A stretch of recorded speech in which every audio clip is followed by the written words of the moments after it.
Bienvenue à vous sur une nouvelle vidéo de Kezaku.com. Dans celle-ci, on apprendra à manipuler la notion du PGCD de plusieurs entiers. Alors, d'après ma petite expérience, plusieurs étudiants se trompent dans la définition de ce PGCD et ça cause pas mal de problèmes. Donc, le plan de cette vidéo est le suivant. Donc, d'abord, nous commencerons par définir le PGCD de deux entiers. Donc, vous le savez sûrement, on va faire juste un petit rappel. Après, nous allons définir le PGCD de plusieurs entiers et donnerons certains exemples. Par la suite, nous verrons quelques fautes courantes, les propriétés du PGCD, ainsi que la notion des nombres premiers entre eux dans leur ensemble. Pour finir, nous vous proposerons une application pour tester vos nouveaux acquis. Donc, le PGCD de deux entiers, c'est par définition le plus grand commun diviseur de deux entiers. Alors, si on prend les nombres 30 et 20, donc si on décompose le nombre 30, nous verrons que 30 s'écrit 5 fois 3 fois 2. Et que 20 s'écrit 2 au carré fois 5. Nous voyons donc à partir de là que le plus grand commun diviseur de 30 et 20, je vous invite à le faire, est 10. La même chose pour 105 et 42. Donc si on décompose 105, nous trouverons que c'est égal à 7 donc, fois 15, c'est-à-dire 7 fois 3 fois 5. Et 42, c'est égal à 7 fois 3 fois 2. Nous pouvons voir que le plus grand commun diviseur, c'est 7 fois 3, c'est-à-dire 21. Donc je vous invite à faire cet exercice vous-même, c'est pas le but de la vidéo, c'était juste un petit rappel. Alors, pour la définition du PGCD de plusieurs entiers, il s'agit du plus grand commun diviseur de n entiers donnés. Et on le symbolise par l'expression suivante, PGCD de x1 jusqu'à xn. Alors concrètement, nous verrons certains petits exemples pour illustrer cette notion. Alors, si on prend 15, 9 et 81, donc 15, on va tout simplement la décomposer. 9, la même chose. 81, la même chose. Ici, excusez-moi, 3 puissance 4. Ici, nous voyons que s'il y a un nombre qui divise 15, 9 et 81 en même temps, déjà, ça sera un multiple de 3, parce que toujours 3 me divise ces nombres. Et donc, ça sera un multiple de 3. Ça ne sera pas 3 fois 5, parce que 5 ne divise pas ce nombre-là. Ça ne sera pas 5 non plus, parce que 5 ne divise pas ni 9 ni 81. Et ça ne sera pas 3 au carré, parce que 3 au carré ne divise pas 15. Et donc, le plus grand commun diviseur de ces trois nombres, c'est égal à 3.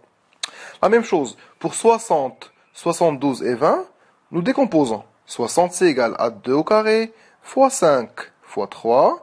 72, c'est égal à 6, c'est égal à 3 au carré. 3 au carré fois 2 puissance 3. 20, c'est égal à 2 au carré fois 5. Alors, si on prend donc le nombre qui divise en commun ces trois nombres, 20, 72 et 60, nous pouvons voir que déjà, ce sera un multiple de 2 au carré, parce que 2 au carré me divise 20, 72 et 60, et que en même temps, ça ne sera pas un multiple de 5. Et donc, le plus grand commun diviseur de ces trois nombres, c'est égal à 2 au carré, ça veut dire 4. Alors, si vous vous demandez comment est-ce que je procède en fait pour déterminer le plus grand commun diviseur, je décompose en fait tous les nombres que j'ai et j'essaie de prendre donc les nombres premiers qui sont en commun, d'accord, élevés à la puissance la plus petite. C'est-à-dire ici lorsque j'ai 2 au carré fois 5 fois 3, j'ai 3 au carré fois 2 fois 3 et j'ai 2 au carré fois 5. Donc qu'est-ce que j'ai dit? Donc pour déterminer le plus grand commun diviseur de ces trois nombres, je prends les nombres premiers qui sont en commun. C'est-à-dire 2, c'est un nombre premier qui est en commun des trois nombres. 2 fois. Alors 3, est-ce que c'est en commun des trois nombres? Non, parce qu'il n'y a pas de 3 ici. La même chose, 5, est-ce que c'est en commun sur les trois nombres? Non, parce qu'il n'y a pas de 5 ici. D'accord? Et du coup, lorsque je prends 2, je vais élever 2 à la plus petite puissance de mes trois nombres. Alors, quelle est la plus petite puissance? On voit ici que la plus petite puissance de 2, qui rentre dans les décompositions, c'est égal à 2, et c'est pas 3. Et donc, le plus grand commun diviseur que j'ai, c'est égal à 2 carré, c'est-à-dire 4. D'accord? Donc, c'est ça la technique pour déterminer le plus grand commun diviseur de n entier. Alors, attention, il y a une erreur qui est très fréquemment commise lorsqu'on parle de PGCD de n entier, lorsqu'on dit que c'est égal à 1.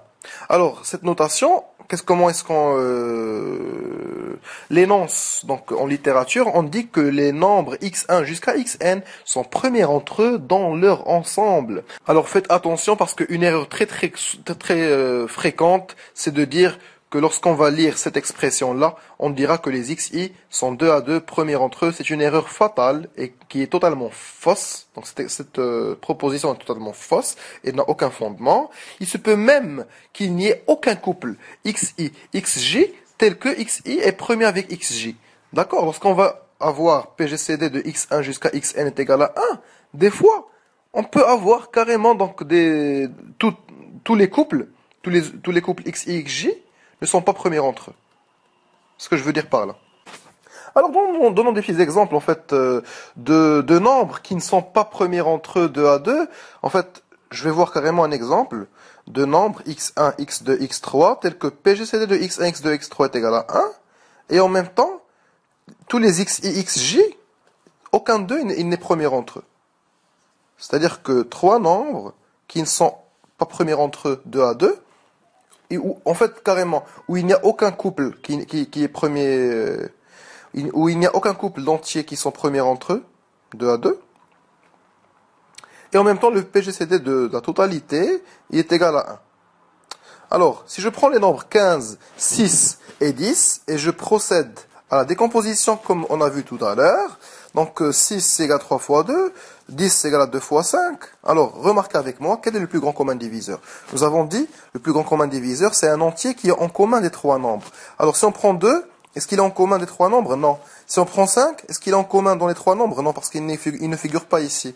Et donc, le seul nombre qui est en commun dans les trois nombres 10, 6 et 15, en tant que diviseur en commun, c'est bien égal à 1. Et vous remarquez que tous les nombres-là, ils ne sont pas premiers entre eux 2 à 2, parce que 10 n'est pas premier avec 6, puisque c'est égal à 2.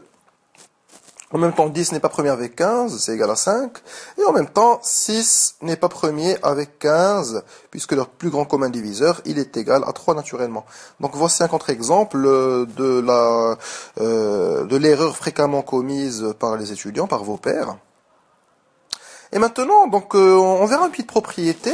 Vous connaissez toute cette propriété-là, donc en arithmétique, lorsqu'on est face à deux entiers relatifs qui ont un plus grand commun diviseur des données, nous pouvons les décomposer comme de la façon suivante, avec y1 et y2, ils sont premiers entre eux. Alors, nous ne perdons pas de généralité lorsqu'on passe à donc un ensemble de n éléments. Nous pouvons généraliser de la façon suivante. Donc, je vous laisse appuyer sur pause sur la vidéo pour bien retenir donc cette propriété. Je ne vais pas trop m'attarder là-dessus. Par contre, donc un cas très pratique, donc une propriété qui peut être très utile, lorsque vous aurez n entiers naturels qui sont premiers entre eux dans leur ensemble, comme ici, ça veut dire que le plus grand entier positif qui divise x1 jusqu'à xn est égal à 1. Alors ceci peut être interprété mathématiquement de la façon suivante. Donc quel que soit un entier qui est différent de 1, il existe donc un entier xi tel que p ne divise pas xi. Parce que sinon, si j'applique la contraposée de cette expression, si je fais le bar de l'expression P suivante, ça va donner, il existe P appartenant à n étoile moins 1, tel que quel que soit I appartenant à 1 jusqu'à n, P divise xi. Ça veut dire tout simplement qu'il existerait un P supérieur ou égal à 1 qui va me diviser tous mes xi, et ceci est en contradiction avec le fait que le plus grand commun diviseur de mes entiers est égal à 1. D'accord ? Alors, cette expression elle est identiquement équivalente au fait que, quel que soit P nombre premier, il existe donc un xi tel que P ne divise pas xi. Donc, souvenez-vous très bien de cette caractérisation, elle est assez intéressante et admet pas mal d'applications, comme notamment le problème d'Eisenstein. Donc, dans le problème d'Eisenstein, je vais vous poser juste la première question de ce problème, donc comme application de cette vidéo. Donc, prenez deux polynômes appartenant à zx, c'est-à-dire à coefficient entier naturel. On dit que P est un polynôme primitif lorsque, si on écrit donc cette écriture de P, on a le plus grand commun diviseur donc des coefficients de P, il est égal à 1. Je vous demande de montrer que si P et Q sont primitifs tous les deux, alors le produit est primitif. D'accord? Donc appuyez sur pause, relisez l'énoncé de cet exercice et essayez de le faire, c'est assez constructif et très intéressant. Donc je vous remercie d'avoir suivi cette vidéo, en espérant vous revoir bien sûr dans un nouveau cours de kazaku.com.